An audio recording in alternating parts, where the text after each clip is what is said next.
আচ্ছা ঠিক আছে, যাই হোক আপনি কষ্ট করছেন, আপনি আপনার পরিবার সব সম্মান দেখেন না, সেখানে দেখেন না। বেশ কষ্টই হচ্ছে তাহলে। ঠিক আছে, আপনার এই এটা এটা করেন এটা করেন।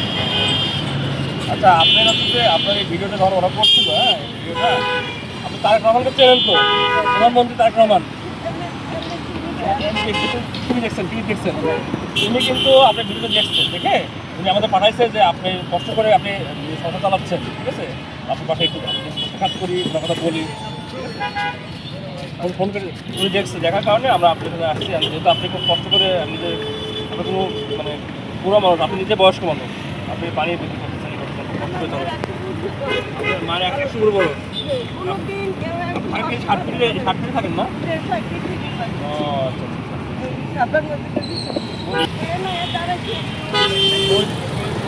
এই দাম না, ঠিক আছে আমাদের বসে আপনার ভালো করতে হবে, ঠিক আছে চাষি দাঁড়াবে, চাষি জেনে করতে পারবে, কষ্ট করবে, ঠিক আছে ওনারা বেশি বিক্রি করুন, আপনিও বিক্রি করবেন, সমস্যা নেই, ঠিক আছে। তো ওনার আপনার মাননীয় প্রধানমন্ত্রীর পক্ষ থেকে আপনি একটু জাতীয় সহায়তা দিচ্ছি, ঠিক আছে আপনি তার জন্য ওটা একটু পরে, ঠিক আছে।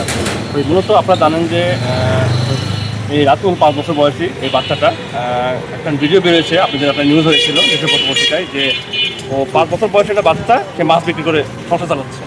কারণ তার বাবা অসুস্থ, অপারেশন করা হয়েছে, তার অসুস্থ, তার ভারী কাজ করা নিষেধ, যে কারণে তার ওই রাতুলের মা সন্তান সে হচ্ছে সেও কাজ করছে, এবং তার 5 বছর বয়সী এই রাতুল সেও কাজ করছে এবং মাছ বিক্রি করছে এই বিষয়টি।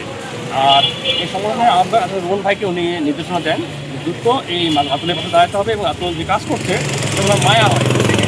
তার প্রেক্ষিতে আমরা টিমটা আমরা আজকে এসেছি এবং রাতুলের পরিষদে সাক্ষাৎ করলাম, এবং পাশাপাশি রাতুল যে কাজ করছে এই বিষয়টা নিয়ে আমরা প্রধানমন্ত্রী বাবু আমাদের রিপোর্ট করেছি যে রাতুলের খোঁজ পেয়েছি, এবং রাতুল যে কাজ করছে তার প্রেক্ষিতে আমরা পাশে দাঁড়াবো, এবং আজকেই যাবো।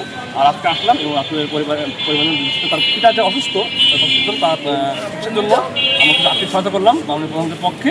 এবং মাননীয় প্রধানমন্ত্রী একটা মানবিক নেতা, উনি এভাবেই সারা বাংলাদেশে কোনো নিউজ কিংবা কোনো ভিডিও দেখলেই উনি আমাদের টিমকে পাঠাই দেয়, এবং তার প্রেক্ষিতে আমরা আজকে আসছি এবং আমরা এইভাবে কাজ করে যাবো।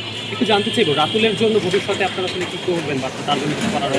আমাদের এই টিমটা অল টাইম রাতুলের খোঁজখবর রাখবে, ও যেন পড়াশোনা করতে পারে এবং ওদের পরিবারে কোনো সমস্যা না হয়। বিশেষ করে ওর বাবা যখন কাজ করতে পারবে না, হয়তো কোনো সমস্যা তো আমার কাজ করতে হতেই পারে, সেক্ষেত্রে আমরা চেষ্টা করবো যেন ও যেন কাজ কম করতে হয়, ও যেন পড়াশোনায় ফিরতে পারে এবং পড়াশোনা চালা যেতে পারে, সেজন্য যদি কোনো পদক্ষেপ নিতে হয়